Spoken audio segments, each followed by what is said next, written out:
Growing up an orphan is as hard a life as people think it is. Between the lack of financial resources and familial wealth, it's a difficult childhood.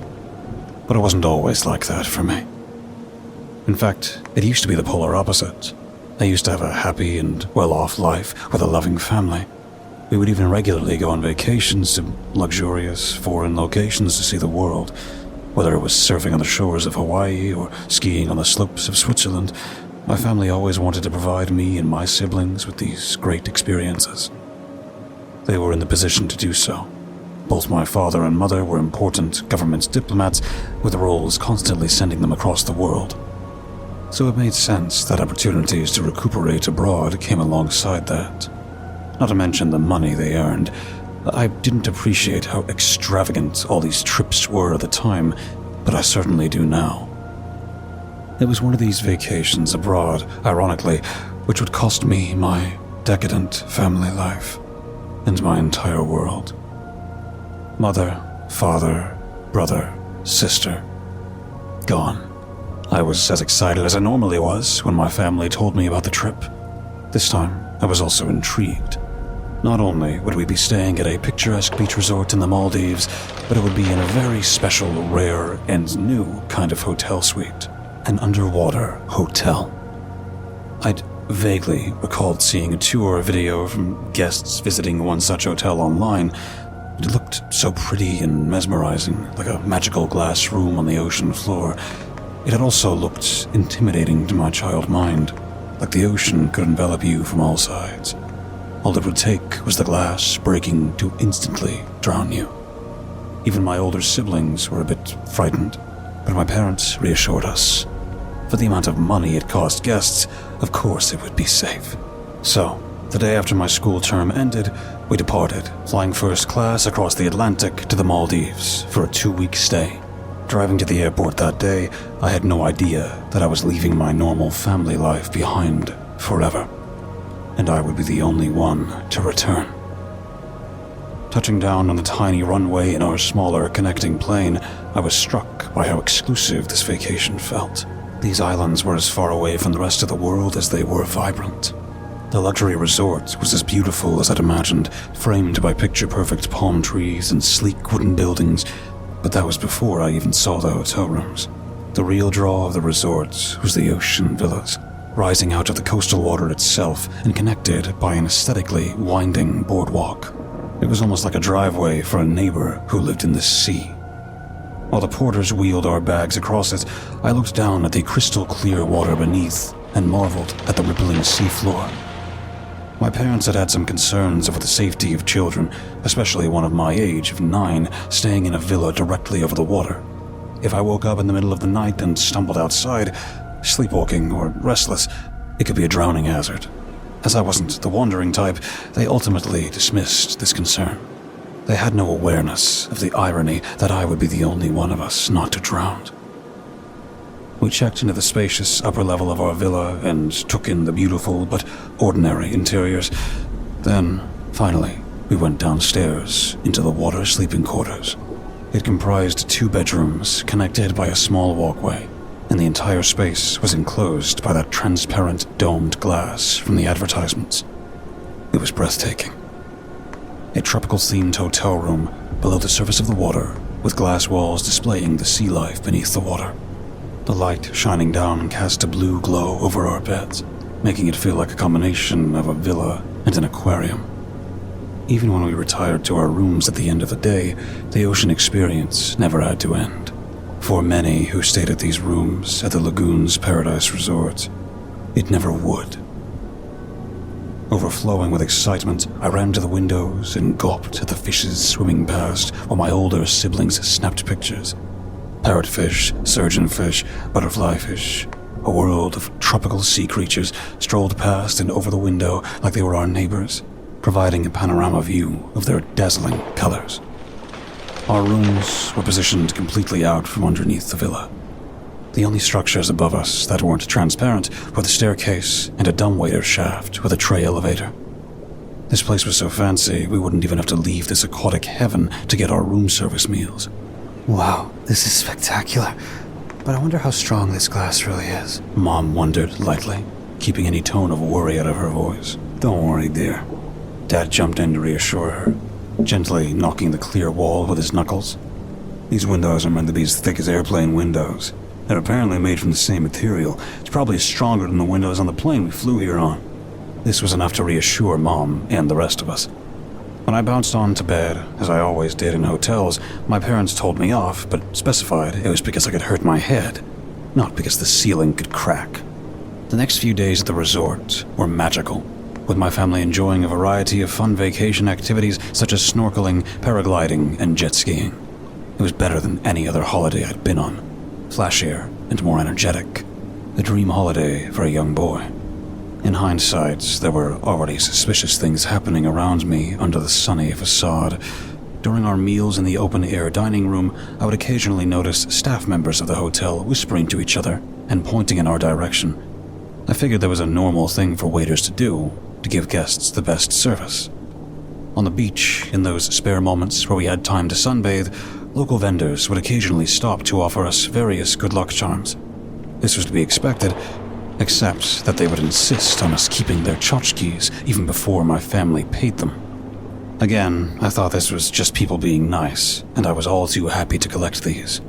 Last but not least was that moment when I peeked over the resort desk counter while we were waiting to ask the manager about something, only I saw the map with all the villas in the resort.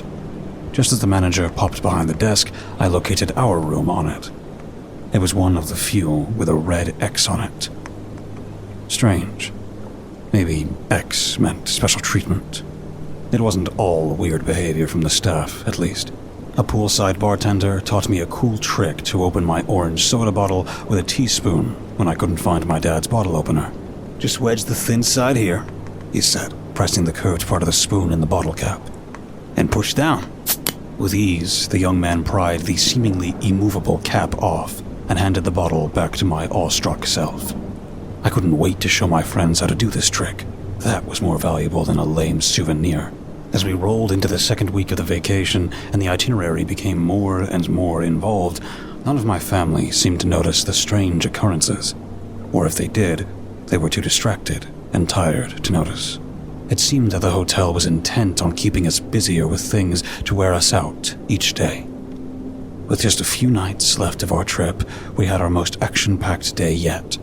First, being sent hiking across a nearby thick jungle, then ziplining over the canopy in a whirl of green, and finally, kayaking our way between islands back to the hotel. We returned to our room that evening after dinner, thoroughly exhausted but satisfied with how much we'd gotten to experience the tropical locale. The novelty of our blue subterranean ocean room had almost worn off at this point, when the light cyan beyond the glass darkened to an inky black with the sunset. You couldn't make out the sea life anymore. Climbing into bed that night, I remember looking up at the night-colored dome above and feeling safe and warm. A cozy, modern, waterproof submarine to recharge in. That was the moment it happened. Suddenly, the door to the staircase exit bolted itself shut. I heard a beep and a click, the same kind you hear when you unlock a door with a keycard, sound from across the room. My parents, who had been reading by lamplight, instantly got up to go investigate. Before they could even reach the door, however, more noises sounded. This time, they were from a hatch opening up in a wall-side panel near the staircase. One of the only places not covered in glass besides the floor. "What on earth is that?" my father started saying. At once, a torrent of seawater began gushing into the rooms from a large pipe behind the hole. From my bed, I blinked at what I saw in disbelief, part of me thinking I was still dreaming. When my parents started pounding on the door to no avail, and my older siblings started screaming, that's when the fear truly kicked in. This unfloodable hotel room was really flooding, with us inside it. The explosion of water from the pipe quickly spanned across the floor of the room, reaching every corner of it. Once it had soaked all of our bedding, the water level began to steadily rise.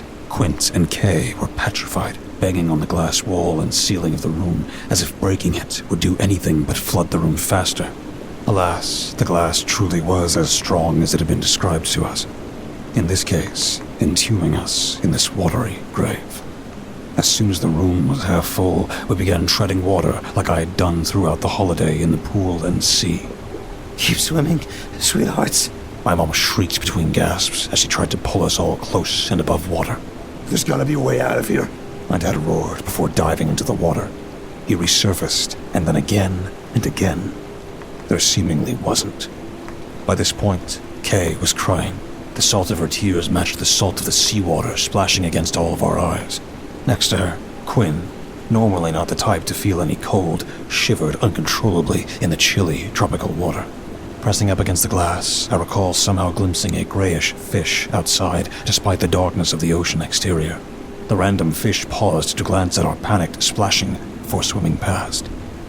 In that moment, I felt overwhelmingly jealous of its freedom. It was like we were the ones on display in an aquarium, trapped. As the water finally reached the top of the dome, we began to gasp desperately for our last breaths of air. And then, we were fully underwater, holding our breath, waiting to drown. My father's last words had already been spoken. I don't even remember them. There had been no point wasting oxygen, screaming. What neighbors would hear us down here? Not even a dumbwaiter could... Dumbwaiter. Instantly, the idea took hold in my mind. I didn't waste a second. I spun around, kicked against the ceiling of the dome, and dove down to the stairs. There was no prying that door open. My dad had tried with all his effort already, but the dumbwaiter shaft was right next to it. My suspicions that it had clamped shut with the door were confirmed when I tried opening it. But that's what my lucky tool, which I'd grabbed on my dive down, was for. Using the narrowest edge of a spoon, I wedged the utensil under the door of the dumbwaiter and applied leverage like the bartender had shown me. The spoon could have bent, with me drowning from exertion. But miraculously, the little square door creaked open in the dim water. Heart pounding, lungs aching, eyes stinging, I squeezed my body into the narrow shaft. Then I kicked like hell upwards, hoping that tray elevator wouldn't be blocking my path to air. Instead, I surfaced with a deep gulp of air in the pitch-black shaft. For half a minute, the water seems to continue rising. But then, it stopped. Relief flooded my bobbing, cramping body. And then, I remembered my family was still down there. I tried to look down into the water, tried to call out for them, but I already knew the devastating truth. Even if they'd seen where I'd swam, there was no way they could have followed me into the narrow dumbwaiter shaft. I barely fit as it was. I didn't have enough room to dive back down looking for them. I had many hours to cry that night while I waited in the watery square tube. When dawn came, I was finally rescued by an elderly couple staying at the hotel who happened to be wandering past my family's villa. They heard my echoing cries and, with great difficulty, extracted me from the above-ground side of the dumbwaiter. To this day, I'm grateful I was found by them instead of hotel staff. Who knows if lagoons would have finished what they started. I was flown home a few days later, after a hushed-up local police investigation where the official cause of death for my family was listed as being lost at sea during a snorkeling trip. No one listened to me, no matter how much I tried to tell them about the inescapable flooding suite. Our cameras and belongings were vanished by the hotel. They told me it was grief, trauma, and a child's imagination. Only after I got back to my family home and went through my parents' possessions did it click to me. They'd been sent an invitation to the resort at a discounted rate. My diplomat parents were guests there, but they weren't the clients being serviced. They'd been the victims of a conspiracy to assassinate them. My siblings and I were collateral damage. And the hotel, with their unbelievable underwater tombs, had been paid off to do this to countless other guests. I did eventually move on with my life. A much poorer life, being bounced around destitute guardians while my inheritance stayed locked away. But I'm an adult now. I have access to those funds, a great journalism job, and, despite all my trauma, a loving wife who I just married. Still, I can't let go of the injustice of what happens to my family. The world needs to know the truth about what the Lagoons Paradise Resort has done. Few will believe what I've written here, but with an incognito investigation, and some real evidence, I can get this story published. That's why I've taken my wife's last name and booked us the trip of a lifetime. Maybe I'm crazy to do this. Maybe anyone would be. But I know exactly where we're going for our honeymoon.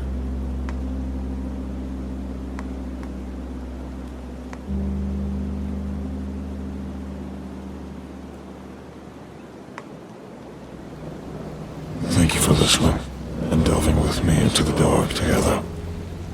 Please remember to leave a thumbs up and subscribe if you feel so inclined. The more engagement this video gets, the more YouTube will push my content to others. Thus, the following will grow. All stories read in this channel will be available on Spotify, iTunes, and just about everywhere else. Links in the description. Thank you for listening and feeding the cause. We'll be seeing you